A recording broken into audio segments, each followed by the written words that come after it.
कुछ ऐसे सामुराइज जो राजा महाराजा के बहरूपीय बन जाते थे। इनफैक्ट वो जंग में उनकी जगह पर लड़ाई करते और दुश्मनों को ढेर कर देते। लेकिन आगे चलकर साम्राज्य वालों को जब ये पता चलेगा तो उनका रिएक्शन क्या होगा। इस रोमांचक कहानी की शुरुआत होती है दो किंगडम्स को दिखाते हुए। एक तरफ थे पे किंगडम और दूसरी तरफ थे यांग किंगडम। दोनों के बीच में अपनी सत्ता स्थापित करने के लिए हमेशा लड़ाइयां हुआ करती और इन दोनों किंगडम्स को पता है कि अगर वो जल्द से जल्द हमला करके दूसरों को खत्म कर देंगे तो बची हुई पूरी सत्ता उनके हाथों में आ जाएगी। हमें तो पे किंगडम का एक कमांडर जियो दिखाया जाता है जो कि अपनी पूरी सेना को संभाल रहा था। वहीं यांग किंगडम को कैंग नाम का एक सोल्जर संभालता है। दोनों के बीच पहले काफी ज्यादा लड़ाइयां हुई बट पे किंगडम थोड़ा सा कमजोर पड़ गया। उनके कई सारे साथी इस पूरे प्रोसेस में मारे जाते हैं। लेकिन दोनों ही किंगडम्स ने कुछ समय के लिए एक दूसरे पर हमला ना करने की कसम खाई। लेकिन इसका ये मतलब नहीं कि आगे चलकर जंग नहीं होने वाले। वो जरूर एक दूसरे की सत्ता हथियाने की कोशिश करेंगे। अब हमें कुछ सालों बाद पे किंगडम का एक मिनिस्टर दिखाया जाता है जो कि अपने राजा लुयान से कई सारी बातें कर रहा था कि हमारे दुश्मन ने हमारे साथ एक प्रपोजल पारित किया है। दरअसल उनके दुश्मन यानी यांग किंगडम के कमांडर ने ये बोला है कि वो उनके कमांडर से 1-on-1 फाइट करेगा और जो भी जीतेगा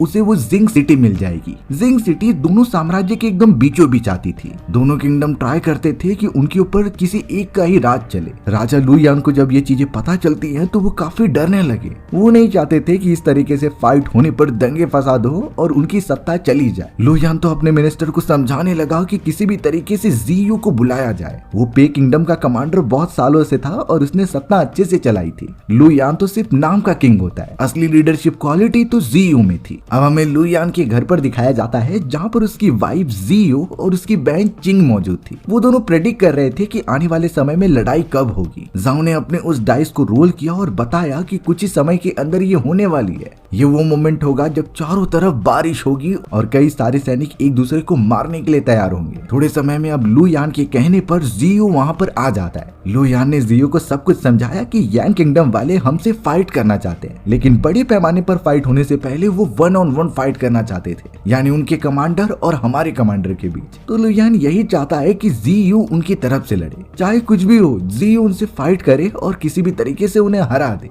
लेकिन जब मिनिस्टर ने लुयान को इसके कॉन्सिक्वेंसेस बताए तो वो थोड़ा सा डर जाता है। लुयान तो अब उन आइडियाज को सोचने के बजाय जियो से कहने लगा कि हम सब उस किंगडम वालों को एकदम खुश कर देंगे। ऐसा बताया जाएगा कि हम लड़ना ही नहीं चाहते और चारों तरफ शांति बनी रहे। लुयान ने तो अपनी वाइफ और जियो को साथ में मिलकर एक डांस प्रिपरेशन करने के लिए कहा जो उनके दुश्मनों को एकदम खुश करके रख देगी। बट जियो इतना नीचे तो नहीं गिर सकता था। वो तो राजा को वार्निंग दे देता है कि उसके मन में जो भी आएगा अपने किंगडम को बचाने के लिए वो चीज करेगा, लेकिन इस तरीके की लो लेवल की आदतें उसे नहीं आती। लुयान तो बहुत ही ज्यादा गुस्से में जाओ को लेकर वहां से चला जाता है। लुयान और जाओ बहुत ही अच्छे दोस्त हुआ करते थे, इसीलिए वो एक दूसरे की फीलिंग्स को समझते भी हैं। जियो के जाने के बाद लुयान अब यहाँ मिनिस्टर से बात करने लगा था कि हमें किसी भी हालत में ये जंग रोकनी होगी। वो नहीं चाहते कि इतनी ज्यादा अशांति फैल जाए और उसकी सत्ता उसके हाथ से चली जाए। लुयान के पास एक और प्लान था कि वो अपनी सिस्टर चिंग की शादी यांग किंगडम के राजकुमार से करा देंगे। इससे एटलीस्ट उनके बीच एक रिलेशन बन जाएगा और हम सबके ऊपर इतनी ब्रूटली तरीके से हमले नहीं होंगे। फिर तो हम जिस तरीके से चाहे उस तरीके से दुश्मनों को कंट्रोल कर पाएंगे।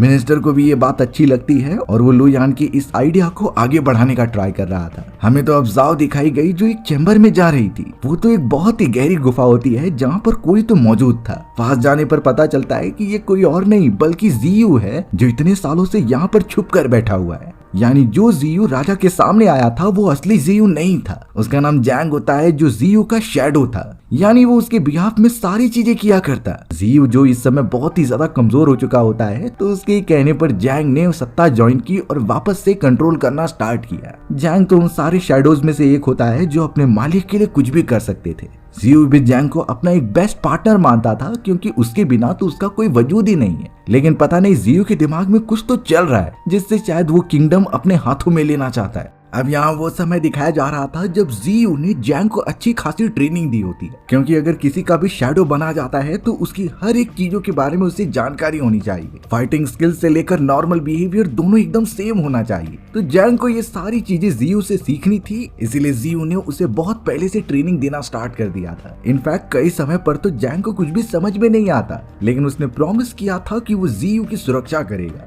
इसके लिए वो सबसे बेस्ट शैडो बनेगा जो आज तक किसी ने देखा नहीं होगा। जीयू उसे ट्रेनिंग देता और अपनी सारी चीजों के बारे में बताता कि कैसे वो आगे चलकर पैन किंगडम को कंट्रोल करते हुए यांग किंगडम को हरा देंगे। एक बार सत्ता उनके हाथ लग गई तो जीयू फिर आजाद हो जाएगा। रियल वाला जीयू खुद उस साम्राज्य में जाकर अपनी सत्ता मांग सकता था, क्योंकि अभी तो सबको यही लगता है कि जैंग और कोई नहीं बल्कि जीयू ही है। अब इतने समय तक ट्रेनिंग करने के बाद वो समय भी आ चुका था जब वो पूरी तरीके से सेना में शामिल हो जाए। लेकिन असली वाले जीयू को पता था कि राजा इतने ज्यादा बेवकूफ नहीं, वो जरूर इस बात की इंश्योरिटी करेंगे कि जैंग असली जीयू है भी कि नहीं। अब रियल वाले जीयू की बॉडी पर एक बहुत ही बड़ा घाव का निशान था। ये बात राजा को पहले से पता होती है, इसीलिए अब जीयू ने जैंग के ऊपर कोई शक न करे तो उसकी बॉडी पर भी एक घाव दे दिया। ये घाव एकदम सेम दिखाई दे रहा था और उसके ऊपर जड़ी बूटी भी लगा दी ताकि वो जल्दी से हील हो जाए। जैंग को इस पूरे प्रोसेस में काफी ज्यादा पेन झेलना पड़ता है, बट वो जीयू के लिए कुछ भी कर सकता था। यहाँ पर एक बात पता चली कि जीयू ने जैंग के मॉम एंड डैड की जान बचाई थी। उसके बाद से ये उसके ऊपर एक कर्ज हो गया कि वो जीयू को प्रोटेक्ट करेगा। जाओ भी इस बात को जानती थी और वो चाहती है कि जीयू भी सत्ता में वापस आए। वो एक बहुत ही भला आदमी है और साम्राज्य की अच्छाई के बारे में सोचता है। जाओ तो यहाँ पर जैंग की मदद करने का डिसाइड करती है। कुछ समय के अंदर जैंग चला गया था लू यान और उसकी पूरी सेना के पास। लू यान अब यहाँ पर प्लान बना रहे थे कि कैसे वो यांग किंगडम की उसूलों को फॉलो करेंगे और वहाँ की सत्ता अपने अंडर करेंगे। लेकिन इससे पहले जीयू और कमांडर कैंग के बीच एक फाइट होने वाली थी। यही फाइट डिसाइड करेगी कि सबसे ज्यादा ताकतवर कौन है। जीयू का शैडो यानी कि जैंग भी वहाँ पहुँच जाता है। पैन किंगडम के राजा भी उस जगह पर मौजूद थे जो कि जैंग को अच्छी तरीके से देख रहे होते हैं। जैंग ने जीयू के बताए गए अनुसार कह दिया कि आप जिस तरीके का प्लान बनाओगे मैं एक्सेप्ट करूंगा, उल्टा मैं उसमें पूरा 100% दे दूंगा। अब यहाँ पे किंगडम के राजा बहुत ही बारीकी से जैंग को देख रहे थे। शायद उन्हें कहीं न कहीं उसके ऊपर शक भी हो गया था। राजा ने तुरंत ही अपने सैनिकों को जैंग के कपड़े उतारने के लिए कहा। उन्हें ये याद था कि जीयू की बॉडी पर एक चोट का निशान होता है, वैसा ही सेम जैंग की भी बॉडी पर था। पर राजा ने जब उसे ध्यान से देखा तो पता चला कि ये घाव तो एकदम ताजा है, जबकि जीयू को तो ये घाव कई साल पहले लगा था। लेकिन जैंग ने राजा का रिप्लाई इस तरीके से दिया कि ये घाव तो बहुत पहले ठीक हो चुका था, लेकिन मैंने खुद को ही चोट पहुंचाई है ताकि मुझे याद रहे कि किस तरीके से यांग किंगडम वालों ने हम पर हमला करके हमारी सत्ता छीनने की कोशिश की थी। इससे मेरे अंदर एक बदले की भावना जागती है और मैं और ज्यादा मेहनत करता हूँ। किंग तो अब जीयू की बात समझने लगे थे। वो सब डिसाइड करते हैं कि हमें यांग किंगडम के ऊपर अब हमला करना ही होगा और जल्द से जल्द उनके बीच 1-on-1 फाइट जीतनी होगी। जीयू के शैडो जैंग को भी अब राजा बिना कोई शक के अपनी सेना में शामिल कर लेते हैं। यानी अब होने वाली थी एक बहुत ही बड़ी लड़ाई। जैंग अब वहाँ से जल्द एक चैम्बर में आता है और अपनी बॉडी पर कुछ मेडिसिन लगाने लगता है क्योंकि उसके घाव बहुत ही ज्यादा दर्द दे रहे थे। बात ये थी कि राजा जब उसे चेक कर रहे थे तो उस घाव पर कई सारे हाथ लगाए होते हैं। इन्हीं चीजों की वजह से जैंग को काफी पेन हो रहा था। लेकिन अच्छी बात तो ये हुई कि राजा अब जैंग के ऊपर भरोसा कर चुके हैं। दूसरी तरफ जाओ ने तो अब यहाँ जीयू को समझा दिया था कि कैसे राजा ने उसे एक्सेप्ट कर लिया है। यानी वो बिल्कुल भी डिफरेंशिएट नहीं कर पाए कि जैंग तो जीयू का शैडो है, लेकिन जीयू भरोसा नहीं कर पा रहा था कि राजा इस तरीके से कैसे मान गए। जरूर उन्हें कहीं न कहीं शक हो चुका है कि जैंग एक शैडो है, इसीलिए अब बिना टाइम वेस्ट किए जीयू जैंग को और ज्यादा ताकतवर बनाने के लिए उसे ट्रेनिंग देने लगा। उसे लगता था कि जब तक जैंग उसके द्वारा सिखाई गई हर एक स्किल्स को एक्वायर नहीं कर लेगा तब तक वो राजा को क्या उनके दुश्मनों से भी नहीं लड़ सकता। जीयू के पास काफी अच्छी सामुराई वाली टेक्निक थी। उसे ये सारी चीजें खानदानी मिली होती हैं जो उसके फादर ने उसे सिखाई थी और अब यही चीजें वो जैंग को चाहता था कि अच्छी तरीके से सीख ले। जैंग भी अपनी पूरी कोशिश करता है, लेकिन इस बार वो एक अम्ब्रेला से फाइट कर रहा था। उसके पास ना कोई वेपन होता है और ना ही कोई तलवार। ये चीज जीयू को थोड़ा सा चौंका देती है। पता नहीं जैंग किसकी फाइटिंग स्किल फॉलो कर रहा है जिससे कि आज वो इस तरीके का अलग टाइप का दिख रहा है। दोनों के बीच में फाइट होती है, लेकिन जैंग ऑब्वियसली काफी कमजोर था। जीयू ने उसे बड़ी आसानी से हरा दिया। जीयू थोड़ा सा गुस्सा भी होता है क्योंकि जैंग को सारी चीजें जल्दी सीखनी होंगी, उनके पास टाइम ही बहुत ज्यादा कम है। अब हमें पे किंगडम के उन सैनिकों को दिखाया जाता है जो बैठकर खाना खा रहे थे। अचानक उनका मिनिस्टर कुछ लेटर लेकर आता है उनके दुश्मनों के किंगडम का। ये लेटर था उस दुश्मनी किंगडम के राजा कैंग के बेटे का जिसका नाम पिंग होता है। पिंग ने तो साफ लिखा था कि लड़ाई होने से पहले लू यान अपने सिस्टर चिंग को मेरे हवाले कर दे। मैं उसे अपनी सेकंड वाइफ बनाऊंगा और अच्छी तरीके से रखूंगा। ये चीजें सुनने के बाद वहाँ के सीनियर सैनिक काफी गुस्सा हो जाते हैं। एक तरीके से वो इन चीजों से अपने आप की बेइज्जती समझ रहे थे। उन सैनिकों को तो अब हमला करने का मन कर रहा था यांग किंगडम के ऊपर, लेकिन चिंग उन्हें समझाती है कि इस प्लान में अब वो भी शामिल होगी। उसे तो अब पिंग से इस बेइज्जती का बदला लेना है। पिंग द्वारा भेजा गया वो डैगर चिंग अपने पास ही रख लेती है एक निशानी के तौर पर। अब हमें यहाँ यांग किंगडम के राजा कैंग को दिखाया गया, जो फिलहाल अपने बेटे पिंग को काफी अच्छी फाइटिंग टेक्निक सिखा रहे थे। उन्हें पता था कि हम जिससे लड़ने जा रहे हैं वो कमजोर लोग नहीं है, तो अगर पिंग का कभी सामना उन लोगों से हुआ तो उन्हें तैयार रहना पड़ेगा। बेचारा पिंग यहाँ पर अपने आप को सबसे सर्वश्रेष्ठ मान रहा था, क्योंकि उसके फादर ने शुरुआत से सारी चीजें उसे सिखाई थी। पिंग कभी भी ऐसे कंडीशन में आया ही नहीं जहाँ उससे ज्यादा ताकतवर सैनिक उसके सामने हो। पिंग की प्रोटेक्शन के लिए हमेशा 1000 से भी ज्यादा सैनिक तैनात रहते थे, यानी कि पिंग को रियल लाइफ वाले इंसिडेंट के बारे में बिल्कुल नहीं पता। लेकिन उसके फादर कैंग पिंग को अच्छी तरीके से समझाते हैं कि भले ही तुम दुश्मनों को कमजोर समझो, लेकिन जियो नाम का वो खतरनाक सैनिक काफी ज्यादा ताकतवर है। जियो के साथ कैंग की काफी सालों पहले लड़ाई हुई थी। कई सैनिक उसके ऊपर टूट पड़े होते हैं, लेकिन वो अकेला सरवाइव कर ले रहा था। उसने इतने सारे सैनिकों से अकेले फाइट किया और आज भी शायद वो जिंदा है। तो हमारा मेन विजन होगा कि उन सैनिकों पर हमला करने के साथ साथ जियो को भी खत्म करना। पिंग ने अपने फादर से प्रॉमिस किया कि चाहे कुछ भी हो वो जियो को मार कर रहेगा। उसने अब काफी सारी चीजें सीखना स्टार्ट कर दिया है, तो ऑब्वियसली जंग में ये काम आएगी। अपने बेटे की इस तरीके की कॉन्फिडेंस को देखकर कैंग भी काफी खुश हो जाता है। कैंग ने तो ये प्रॉमिस भी किया पिंग से कि वो चिंग को उनके सामने रखेगा और वो उसे अपनी सेकंड वाइफ बना सकता था। दोनों फादर एंड सन बहुत ज्यादा खुश थे और अब तैयारी करने लगे दूसरे किंगडम पर हमला करने के लिए। जियो अभी भी जैंग को ट्रेनिंग दे रहा था, लेकिन उसे समझता नहीं कि कैसे इसे सिखाया जाए। पूरे जंग में सबसे पहले अपनी प्रोटेक्शन करना आना चाहिए और फिर बाद में हमला करना। उस जगह पर याओ भी मौजूद थी। याओ को कहीं न कहीं पता चल चुका था कि जैंग को आखिरकार कैसे सिखाया जाए। सबसे पहले वो अपने दुश्मन कैंग की शक्तियों के बारे में बताती है कि उसके पास हर एक सिचुएशन में लड़ने की एबिलिटी है। भले ही चारों तरफ अंधेरा हो, लेकिन वो दुश्मनों की आहट को समझकर उन पर हमला कर देता है। फिलहाल तो जाओ यहाँ पर जैंग को कह रही थी कि वो उसके ऊपर हमला करके देखे। जैंग जब हमला करता है तो जाओ बहुत ही अच्छी तरीके से उसे डॉज कर ले रही थी अम्ब्रेला की मदद से। यानी इतने टाइम से जैंग जिस अम्ब्रेला को अपने वेपन की तरह यूज करता था, जाओ ने उसे अपनी प्रोटेक्शन का हथियार बना लिया। इनफैक्ट अब तो और ज्यादा अच्छी तरीके से शो करने के लिए जाओ ने जियो को उसके ऊपर हमला करने के लिए कहा। जियो बिल्कुल भी मर्सी नहीं करता और बहुत ही तेजी से जाओ पर हमला कर देता है, लेकिन जाओ ने अपनी इतनी अच्छी डिफेंस प्रैक्टिस शो की कि जियो के भी हमले बेकार जा रहे थे। जियो अब काफी चौंक जाता है स्किल्स को देखकर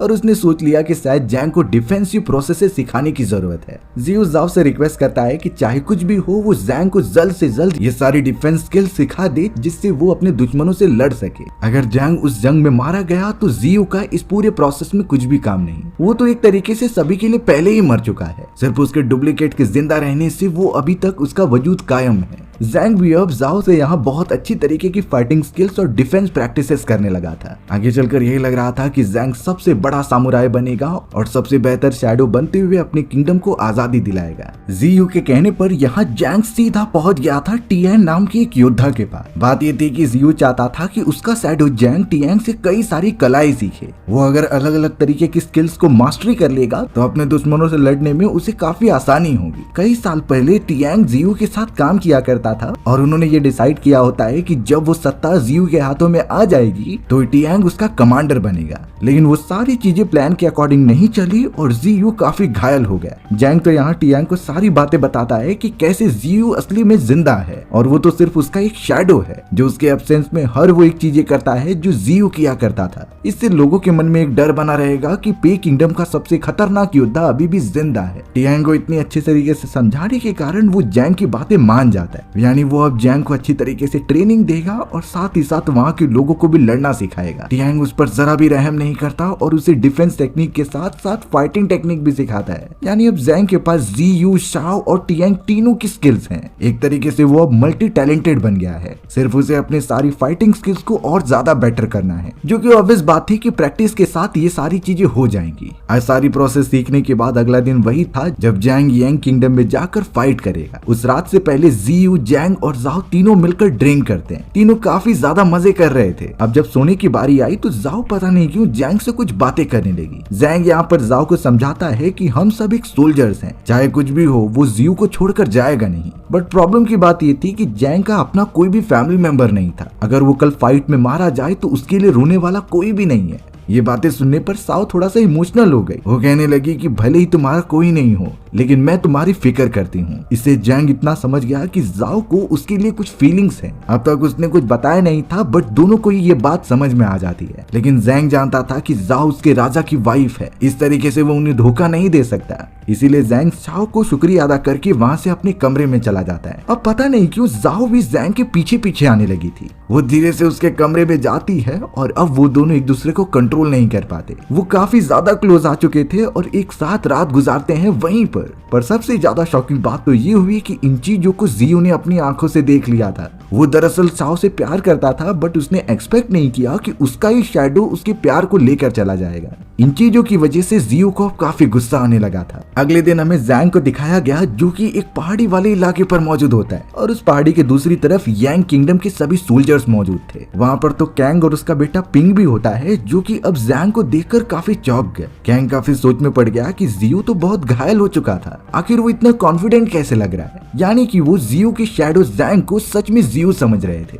उसी हिसाब से वो अपनी सेना और सारी प्लानिंग करने लगे ताकि वो जियो को खत्म कर सके। वहाँ दूसरी तरफ टियांग अपनी पूरी सेना लेकर रेडी था ताकि वो यांग किंगडम के एक खुफिया रास्ते से घुसकर वहाँ पर हमला कर दे। लेकिन सबसे बड़ा सवाल था कि पानी वाले रास्ते से जाने पर कोई खतरा तो नहीं होगा। उनके बीच चिंग भी मौजूद थी, जो कैंग के बेटे पिंग से बदला लेना चाहती थी अपनी बेइज्जती का। वो सबसे पहले डैगर लेकर तुरंत ही पानी में कूद जाती है वहाँ किंगडम तक जाने के लिए। अब चिंग को अकेला तो नहीं छोड़ सकते थे, इसीलिए टियांग अपने सभी साथियों के साथ अंदर जाने लगे। धीरे धीरे करके वो कैसे भी यांग किंगडम में पहुंच गए थे। यानी अब उन्हें अपना प्लान आगे बढ़ाना था, जैसे कि उन सारे सोल्जर्स को मार कर रख देना। यहाँ दूसरी तरफ जैंग और कैंग के कई सारे साथियों के साथ उसकी लड़ाई हो रही थी। जैंग के पास जो स्किल्स थी वो उसकी मदद से कई राउंड जीत भी जा रहा था। हालांकि पूरे प्रोसेस में जैंग को भी काफी ज्यादा चोट लगी होती है। कैंग अब यहाँ पर थोड़ा समझ गया था कि जैंग काफी ज्यादा ताकतवर है, इसीलिए वो उसे ये मैच ड्रॉ करने के लिए कहता है। लेकिन जैंग इतनी आसानी से हार नहीं मानने वाला था। उसे अपने आप पर भरोसा था कि जितना उसने ट्रेनिंग ली है वो उससे कितने भी बड़े से बड़े दुश्मन को हरा सकता है। इसीलिए जैंग कैंग से फाइट करते ही रहा। दूसरी तरफ टियांग अपने पूरे सैनिकों के साथ यांग किंगडम के सैनिकों से फाइट करने आ जाता है। भले ही यांग किंगडम के सैनिकों के पास काफी अच्छे वेपन थे, लेकिन टियांग ने वही अम्ब्रेला वाली टेक्निक यूज की और उस पर कई सारे हथियार लगा दिए। यानी उनका ये सबसे अच्छा पहले से ही प्लान था। यांग किंगडम के सैनिकों को कुछ समझ में आता इससे पहले वो सब उन्हें मारने लगे। यानी काफी अच्छी तरीके से उन्होंने स्टार्टिंग की थी और देखकर यही लग रहा था कि वही सब जीतने वाले हैं। चिंग तो अब यहाँ पर अपना बदला लेने के लिए पिंग के पास आ जाती है और उस पर हमला करती है, बट पिंग ने अपनी स्किल्स का यूज करके उसे काफी घायल कर दिया था। बेचारी चिंग जमीन पर पड़ी हुई थी। पिंग जब उसके पास गया उसके बारे में कई सारी बुरी बातें बोलने के लिए, तभी चिंग ने वही डैगर निकाला जो कि पिंग ने भेजा था और तुरंत ही उसके गले पर मार दिया। बेचारा पिंग भरी जवानी में मारा गया। जब ये बात पिंग के फादर कैंग को पता चलती है तो वो गुस्से से एकदम पागल हो जाता है। उसे बिल्कुल सहन नहीं हो रहा था कि उसके बेटे को इस तरीके से मार दिया गया। कैंग अपना पूरा गुस्सा जैंग के ऊपर निकालता है और उसे मल्टीपल पंचेस मारता है। उसकी भी ताकतें एकदम से कमजोर हो चुकी थी और लग रहा था कि वो मारा जाएगा, लेकिन जैंग ने काफी अच्छी डिफेंस टेक्निक यूज की जो जाओ द्वारा सिखाई गई थी। वो उसी की मदद से कैंग के वार से बचता है और एक तलवार की मदद से उसके पेट में स्टैब कर देता है। यानी जैंग ने यांग किंगडम के राजा को बहुत बारीकी से मार दिया है। एक तरीके से पूरा युद्ध उन्होंने जीत लिया था, लेकिन इस बात की अभी तक कोई भी इंश्योरिटी नहीं मिली थी। जैंग फिलहाल के लिए अपना मिशन कंप्लीट करने के बाद पहली बार अपनी फैमिली के पास जाता है। इतने सालों तक वो अपनी मदर से मिला भी नहीं था इस विजन को लेकर, लेकिन जब वो अपने घर में जाता है तो पता चला कि उसकी मदर को किसी ने स्टैब करके मार दिया है। अचानक अब उस जगह पर कई सारे असैसिन आ चुके थे जो जैंग के ऊपर अटैक करने लगे। जैंग जो कि इस पूरे युद्ध के कारण इतना कमजोर हो चुका है, वो उनसे किसी भी तरीके से लड़ रहा था, बट बाद में वो सैनिक उसे मारना बंद करके ये कहते हैं कि राजा ने तुम्हें बुलाया है। शॉकिंग बात थी कि वो सभी जैंग को उसके असली नाम से बुला रहे थे। शायद किंग को ये पता चल चुका है कि वो जियो का शैडो है। बिना कुछ कहे जैंग उनके साथ चला गया। कई सारे सैनिक हमें तो अब दिखाए जाते हैं जो जियो के अड्डे पर जा रहे थे। ऑब्वियसली उन्हें सच्चाई पता चल चुकी है तो वो जियो को जिंदा नहीं छोड़ेंगे। जियो जो पहले से काफी कमजोर हो चुका होता है, वो उनसे फाइट तो कर रहा था, बट देखने से ये नहीं लगता कि वो ज्यादा देर तक टिक पाएगा। अब किंगडम के बड़े से पैलेस में दिखाया जाता है जहाँ सभी जीत की जश्न मना रहे थे। थोड़ी ही देर में वहाँ एंट्री होती है जैंग की। जैंग को देखते ही राजा ने बाकी सभी को बाहर जाने के लिए कह दिया। राजा तो अब जैंग को जियो के पास बिठाते हैं और देखकर लग रहा था कि शायद उन्हें जैंग और जियो के रिलेशन का पता चल चुका है। राजा तो अब सभी के सामने खड़े होकर कहने लगी कि मुझे पता चल गया है कि बहरूपिया कौन है। वो तो अपने मिनिस्टर को ही मार देता है जो कि यहाँ की जानकारी दुश्मन देशों को प्रोवाइड करता था। राजा यहाँ पर जैंग को बधाई देने लगी कि तुमने हमारी किंगडम की बहुत मदद की है। इसके बदले राजा जैंग अलाव कर रहे थे कि वो उसकी वाइफ साओ के साथ अपने रिलेशन बना सकता है। इनफैक्ट वो तो शादी करने की भी परमिशन दे रहे थे, लेकिन उन्होंने कहा कि जियो को इसके लिए मरना होगा। वो तो एक बॉक्स लेकर आते हैं जिसमें उनके असैसिन्स ने जियो का सर काट कर रख दिया होता है। बट जैसे बॉक्स को ओपन किया गया तो उसके अंदर कुछ भी नहीं था। अचानक अब पीछे से एक असैसिन आ जाता है जिसने अपने तलवार से राजा की जान ले ली, जिसने अपनी तलवार से राजा की जान ले ली। ये सोल्जर कोई और नहीं बल्कि जियो ही था, जिसने कि एट देन अपने प्लान को एग्जीक्यूट करके दिखा दिया है। जियो जैंग को ऑर्डर देने लगा कि तुम राजा को पूरी तरीके से खत्म कर दो, वही हमारा सबसे बड़ा प्रॉब्लम है। बट जैंग ने नोटिस कर लिया था कि जियो कहीं न कहीं उसे मारने का ट्राई कर रहा है। जियो जैसे ही ऐसा करने जाता तब तक जैंग ने पलटवार कर दिया उस पर ही, और वो लगातार स्टैब करते हुए जियो को भी खत्म कर देता है। जैंग ने राजा को भी मार दिया और ऐसा वहाँ पर शो कराया कि जियो ने राजा की जान ली है। जैंग जब तलवार लेकर बाहर आता है तो सभी सैनिक वहाँ मौजूद थे। उसने ये समझा दिया कि कैसे एक असैसिन ने राजा की जान ली है। सभी सैनिक ये समझ जाते हैं और कोई भी ऑब्जेक्शन नहीं दिखाते, यानी अब उनका किंगडम एकदम से फ्री हो चुका है। हमारी भी कहानी अब यहीं खत्म हो गई। सो व्यूअर्स, आपको ये स्टोरी कैसी लगी कमेंट सेक्शन में बताना भूलना मत। और अगर आपको मेरा एक्सप्लेनेशन 1% भी अच्छा लगा होगा ना तो वीडियो को लाइक एंड चैनल को सब्सक्राइब जरूर कर देना। मिलते हैं इसी तरीके की मजेदार वीडियोस में, तब तक के लिए बाय बाय।